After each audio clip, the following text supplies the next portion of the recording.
কতদিন পর আমার স্বপ্নগুলো পূরণ হবে। চলো চলো চলো, এই দেখো আমি কত পার্সেল অর্ডার দিয়েছিলাম। আমার কিপ্টে স্বামীর জন্য আমি ভয়ে বের করতেই পারছিলাম না। সে তো সংসারের কাজের জন্য যে জিনিসগুলো দরকার লাগে একটাও কিনে দেয় না, বলে এগুলো ফালতু। কিন্তু দেখো সংসারে যেটা লাগবে সেটা তো কিনতে হবে, তাই না? কিন্তু এটা বুঝতে চাই না আমার কিপ্টে স্বামী, তাই তো আমি লুকিয়ে লুকিয়ে অনেকগুলো পার্সেল অর্ডার দিয়েছিলাম। আর আজ যখন সে বাড়িতে নেই তাই আজকে আনবক্সিং করবো আর তোমাদেরকে দেখাবো।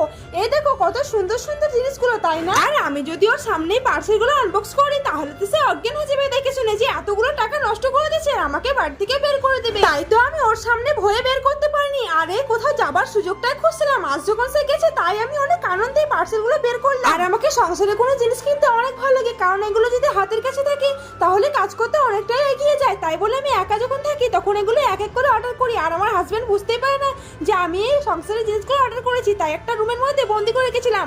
ভাবছিলাম সে যখন বাইরে যাবে তখন এগুলো আনবক্স। আচ্ছা তোমাদের বাড়িতে কি তোমাদের হাজবেন্ড এমন করে থাকলে ভিডিওতে লাইক দিয়ে চ্যানেলকে সাবস্ক্রাইব করে দাও, কমেন্টে জানাবে কিন্তু।